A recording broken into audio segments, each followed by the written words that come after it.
제가 1절 2절을 다시 읽어보겠습니다. 어리석은 자는 그의 마음에 이르기를 하나님이 없다 하도다. 그들은 부패하며 가증한 악을 행하며 선을 행하는 자가 없도다. 하나님께서 하늘에서 인생을 굽어 살피사 지각이 있는 자와 하나님을 찾는 자가 있는가 보려 하신즉. 이 두 절을 읽었는데요. 제가 다른 시편을 한번 읽어보겠습니다. 시편 14편인데요. 어리석은 자는 그의 마음에 이르기를 하나님이 없다 하는도다. 그들은 부패하고 그 행실이 가증하니 선을 행하는 자가 없도다. 여호와께서 하늘에서 인생을 굽어 살피사 지각이 있어 하나님을 찾는 자가 있는가 보려 하신즉. 내용이 어떻습니까? 똑같죠? 예. 시편 53편과 14편은 똑같은 다윗의 시이고요. 내용도 거의 같습니다.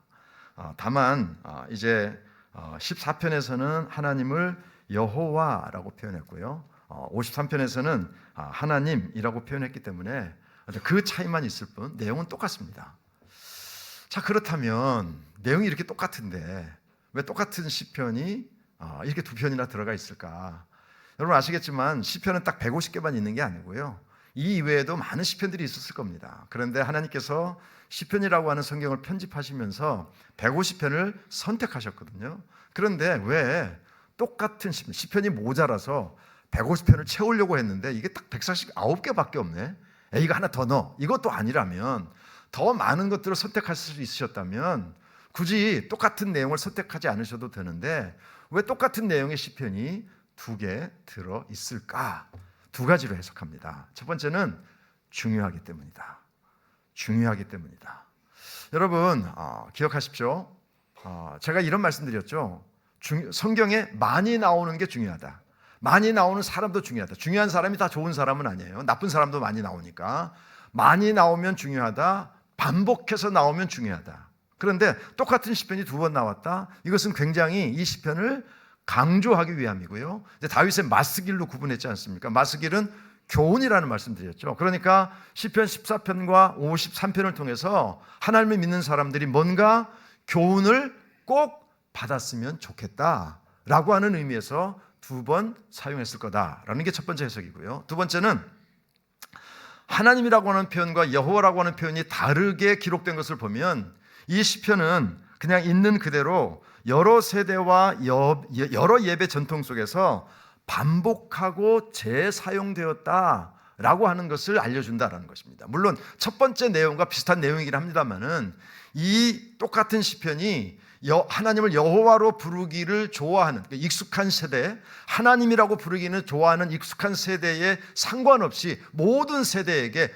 똑같이 필요한, 똑같이 교훈을 주어야 될 그런 말씀이기 때문에 두 번씩 이 메시지가 들어가 있다라고 해석할 수 있다는 겁니다. 자, 그렇다면 지난주에도 말씀드렸지만 지금 우리는 다윗의 마스길은 교훈이라는 말씀드렸죠. 하나님께서 두 번 똑같은 시편을 두 번 기록하게 하시면서 도대체 우리에게 어떤 교훈을 주시려고 하실까? 자, 그걸 설명하기 전에 인도자를 따라 마할랏에 맞춘 노래 이렇게 되어 있습니다. 마할랏은 영어 성경에 보면 그 설명이 붙어 있는데 이렇게 되어 있습니다. probably, 아마도 뮤지컬 텀, 음악적인 용어였을 거다라는 겁니다. 그러니까 정확한 건 아니에요.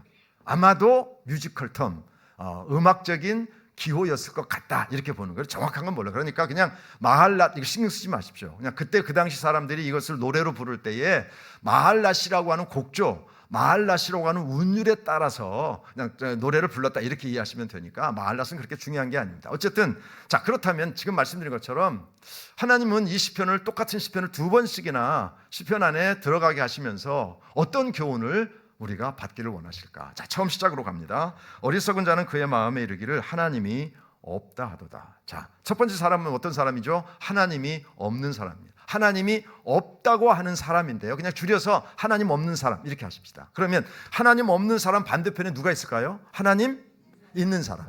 그렇죠. 하나님 없는 사람 반대편에 하나님 있는 사람 또는 하나님 믿는 사람. 이렇게 이야기할 수 있습니다. 그런데 두 종류만 있나? 그렇지 않습니다. 하나님 없는 사람, 하나님 있는 사람, 하나님이 있는데 없는 것 같이 사는 사람. 세 종류의 사람인 거예요. 다시 잘 기억하십시오. 하나님 없는 사람, 하나님 있는 사람. 근데 하나님은 있는데 그래서 들여다보니까 하나님 없는 것 같이 사는 사람. 세 종류의 사람이 있는 거예요. 하나님 있는데 하나님 없는 사람? 그러면 어떤 것을 우리가 알 수 있는가 하면 하나님 없는 사람이 하는 행동과 하나님은 있다고 하면서도 실제로는 하나님이 없는 사람은, 하나님이 있는 것 같지 않은 사람의 행동은 똑같을 수밖에 없어요. 자, 예수 믿는 사람은 예수 믿지 않는 사람이든 일어나는 사건이나 닥치는 환난은 다르지 않습니다. 똑같습니다. 예수 안 믿는 사람이 겪는 어려움, 예수 믿는 사람이 겪는 어려움이 사실은 다루 있는 게 아니에요. 예수 믿는 사람이 예수 믿지 않는 사람이나 사실은 겪는 어려움은 똑같습니다. 자, 그런데 뭐가 다르죠? 하나님 없는 사람과 하나님 있는 사람은 그 어려움을 만났을 때에 반응하는 게 달라야 됩니다. 선택하는 게 달라야 되고요, 결정하는 게 달라야 됩니다. 하나님 없는 사람의 특징이 뭐냐면 4절 말씀 보십시오. 죄악을 행하는 자들은 무지하냐? 그들이 떡 먹듯이 내 백성을 먹는다라고요. 내 백성을 먹는다. 이것은 어떤 의미를, 어떤 것을 상징하는가 하면요, 이 하나님 없는 사람이 어떤 다른 사람과의 이해관계가 얽혔을 때에 하는 행동의 모습을 보여주고 있는 겁니다. 양보하거나 포함하거나 함께 어떤 공동이익을 추구하는 것이 아니라 떡을 먹어버리듯이 그 사람의 모든 것들을 무너지게 하고 쓰러지게 하는 그런 행동을 하는 사람을 여기서 내 백성을 먹는 사람이라고 표현하고 있다는 겁니다. 그러니까 하나님 없는 사람들은 어떻게 하는가 하면 그냥 사실요, 여기 보면 이런 얘기 나오거든요. 53장 1절에서도 선을 행하는 자가 없도다. 3절에 가서도 선을 행하는 자가 한 사람도 없도다, 이렇게 이야기하거든요. 여러분 가만 생각해 보십시오. 이거 좀 틀린 말 아닌가요? 왜냐하면 예수 믿는 사람 중에도 착한 사람이 있지만 예수 안 믿는 사람 중에도 착한 사람 굉장히 많습니다. 아니, 어떤 때 보면 예수 안 믿는 사람보다 더 착한 사람 많아요. 더 선한 사람 많고요. 근데 하나님 이게 뭐, 선을 행하는 사람이 한 사람 없다뇨? 아니, 예수 안 믿는 사람 중에도 법 없이 살 수 있는 사람, 야, 저 사람은 진짜 저 사람은 뭐 우리가 예수님 가운데 토막이라는 얘기는 안 하는데 부처님 가운데 토막인가 봐, 뭐 이런 얘기 하잖아요. 그런 사람이 있거든요. 그런데 그런 사람이라고 할지라도 정말 선한지 아닌지는, 정말 착한지 아닌지는 언제 알 수 있느냐? 그 사람이 다른 사람과 갈등을 겪을 때, 다른 사람과 부딪힐 때, 특별히 이권의 문제가 있거나 이해관계가 있어서 다른 사람과의 관계가 맺을 때, 갈등할 때, 분쟁할 때, 그럴 때 어떻게 하는지 행동을 보면 알 수 있다는 겁니다. 자, 그런데 예수 안 믿는 사람은 뭐 그렇게 해도 돼.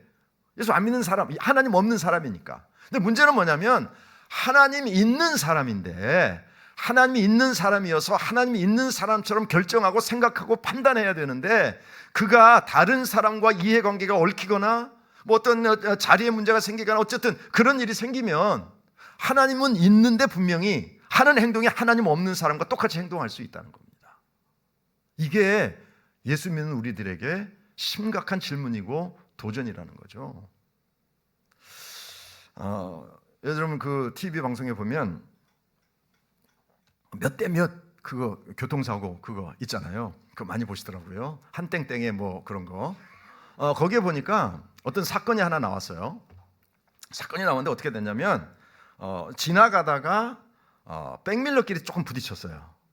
백밀러끼리 부딪혔는데 이제 보통은 이쪽 이제 신고하는 차량을 불박차라고 하지 않습니까? 불박차 이제 상대방이 그냥 뭐 충격도 거의 없어요. 그 영상을 보면 충격도 거의 없는데 이 백밀러끼리 탁 부딪혔는데 그 안에 어머니와 딸이 살고 있었거든요. 입원을 했어. 근데 할 수 있다고 봐요, 저는. 왜 할 수 있다고 보냐면 부딪히는 순간 너무 놀래서 입원할 수 있잖아요. 그런데 그렇게 이야기가 끝나면 얼마나 괜찮을까? 문제는 뭔지 아세요? 이쪽에서 이제 도저히 보상해 줄 수 없다. 어떻게 그 정도 가지고 보상을 요구하느냐? 그래서 이제 알아보다 보니까 제가 기억을 정확하게 못 하겠는데요. 금요일인가 목요일인가 사고가 났는데 입원은 월요일 날 한 거예요. 왜 즉시 입원하지 않고 그때 가서 입원했나 봤더니 그 주간에 교회 수련회가 있었대. 그래서 수련회를 참석하고 병원에 입원했다는 거예요. 물론 수련회 참석해서 기도해 보니까 하나님 입원하여라. 그래서 뭐 그랬을 수도 있어요. 그런데 정말 입원해야 될 정도로 컨디션이 안 좋다면 여러분 수련회 가서 가만히 앉아 있습니까? 주여! 주여! 이것도 해야 될 거 아니야. 밥도 먹어야 될 거고 이것저것 해야 될 거 아닙니까? 그런데 그 수련회를 무사히 다 마치고 월요일에 딱 입원을 했어요. 근데 거기에 나온 패널들이 그들이 하는 이야기가 직접적으로 예수 믿는 사람이 왜 저래 이런 얘기는 안 했어요. 거기에 그런 얘기는 없어요. 근데 거기에 나온 패널들이 하는 얘기가 에이 이건 아니지, 이건 아니죠 라고 하는 얘기가 저한테는 어떻게 들렸는가 하면 하나님이 있는 사람이라는데 하는 걸 보니까 하나님이 없는 사람하고 똑같네 라고 제게는 들려졌다고요.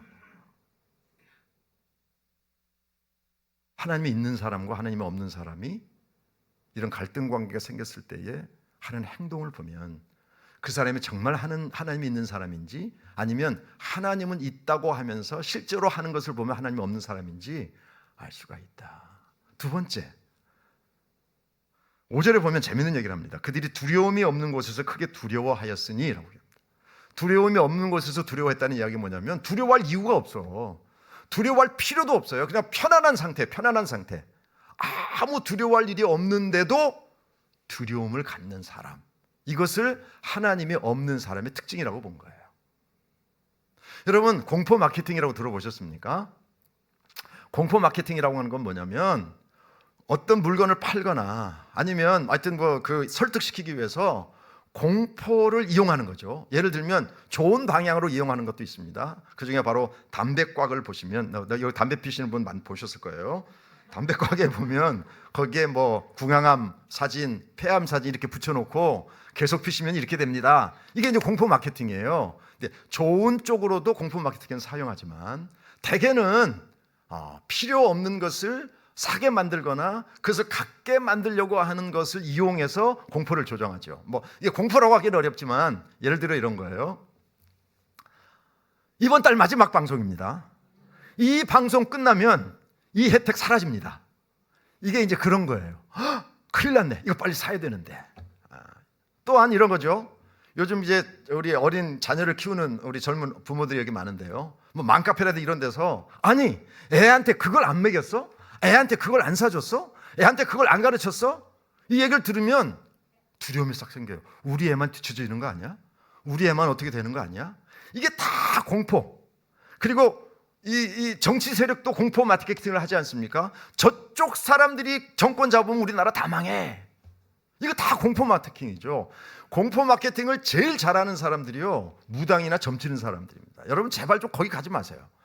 도대체 왜 10명 중에 3명이 예수 믿는 사람이라는 통계가 나오는 거예요? 뭐 권사님 차례예요? 이런 거 좀 하지 마, 제발 거기 가서. 근데 거기 가면 한번 발을 들이면요 절대 발을 여러분 뗄 수 없어요. 왜? 공포를 심어주거든요. 보아하니까 당신 아들한테 마가 꼈어. 여러분 그 이야기 듣고 웃기고 있네 그러고 나올 것 같죠? 천만의 말씀. 그 공포에 또 분위기가 으스스하잖아. 교회처럼 밝지 않잖아. 촛불 켜놓고 뭐 흔들고 왔구나 이러니까 무서워가지고 어떻게 해야 돼요? 돈 갖다 바치는 거죠. 해결됩니까? 안 돼요. 여러분 이런 공포들이요 사실 우리 삶 속에 너무나도 많아. 그런데 문제는 뭐냐면 하나님이 있는 사람이라면 그런 두려움에 빠지지 말아야 된다. 그런데 하나님이 있다고 하면서도 하나님 없는 사람처럼 그런 두려움에 빠지는 사람이 적지 않다는 거예요. 이게 바로 오늘 다윗이 우리에게 주려고 하는 교훈이라는 겁니다. 여러분 한경림 목사님 잘 아시죠? 한경림 목사님께서 은퇴하시고 우리나라의 기둥 같은 목사님 아니십니까? 그분이 이제 남한산성에 은퇴하셔서 살고 계시는데 우리나라에 그래도 내노라는 그 목사들이 젊은 목사들이 목사님을 찾아가서 인사드리고 이런저런 대화 나누고 마지막 헤어지면서 목사님 저희들에게 하시고 해주시고 싶은 말씀 없으십니까? 라고 했더니 그 목사님께서 이렇게 말씀하셨다지요. 목사님들 예수 잘 믿으세요. 여러분 이거 사실은요 이거 사실 수치스러운 얘기 아닙니까? 모욕적인 얘기 아닙니까? 그래도 거기에 간 사람 나는 안 껴줬어. 왜? 5층에서 뭐 상강 목회하는 사람이니까 난 안 껴주더라고. 거기 간 사람들이요, 다 그래도 우리나라에서 그래도 괜찮은 교회의 목사님들이야. 그런데 그런 목사님들한테 보통 이야기하는 것처럼 우리 목사님은 큰 목회하고 계셔, 그런 분들한테 아니 고적한다는 얘기가 예수 잘 믿으라고? 이거 여러분, 이거 문제 아닙니까? 이거 진짜 이거 수치스러운 거 아니고 모욕하는 거 아닙니까? 그런데 그분의 말씀을 새길수록 너무나도 중요한 말, 너무나도 진리의 말씀이 있는 거예요. 왜? 예수 믿는 사람이 예수 안 믿으니까, 하나님을 믿는다고 하면서 하나님 믿지 않으니까, 여기 나온 사람처럼 예수 하나님 없다고 하니까 두려움이 없는 곳에서 자꾸 두려워. 그럼 괜히 두려운 거예요. 그래서 우리나라 사람들 그런 얘기 하잖아요. 너무 평안해서 무서워.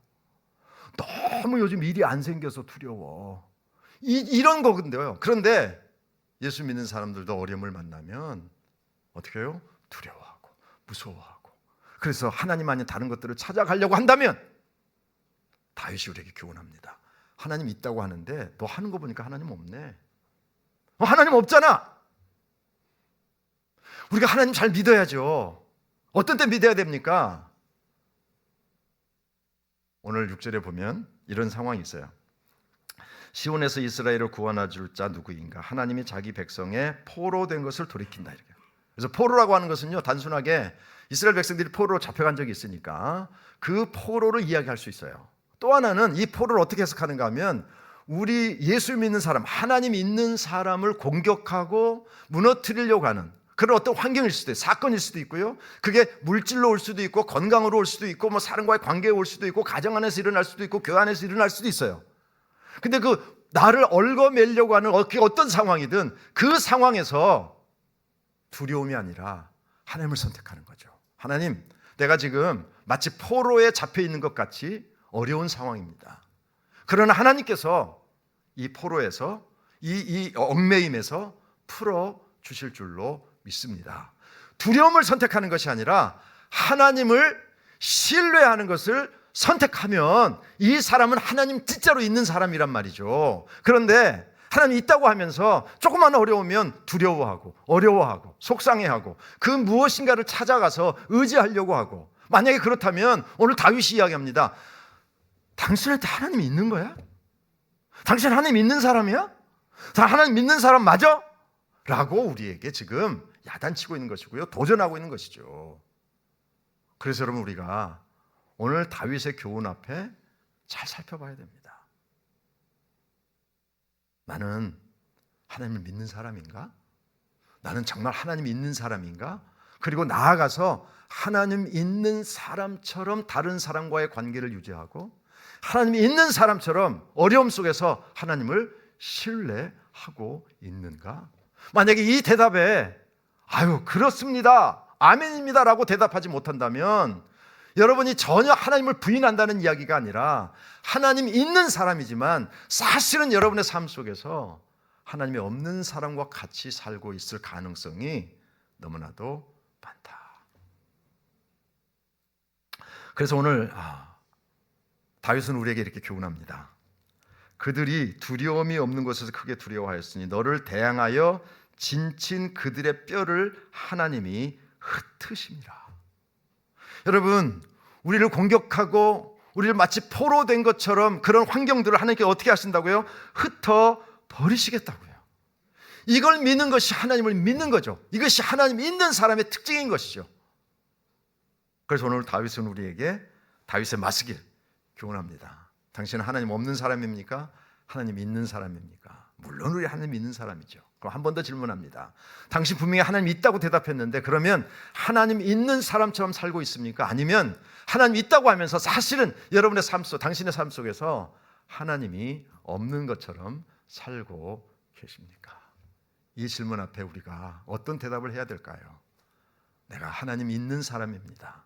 때로는 제가 연약해서 넘어지고 쓰러지긴 합니다. 그러나 나는 하나님을 신뢰합니다. 하나님을 의지합니다. 하나님을 믿습니다. 하나님께서 이 모든 것들을 풀어 주실 것을 확신합니다. 그래서 나는 하나님 있는 사람입니다. 그렇게 고백할 수 있는 여러분의 삶이 되시기를 주 이름으로 축원합니다. 하나님, 하나님 없다고 하는 사람과 하나님 있는 우리가 똑같이 사람들을 대하고 결정해서야 되겠습니까? 판단해서야 되겠습니까?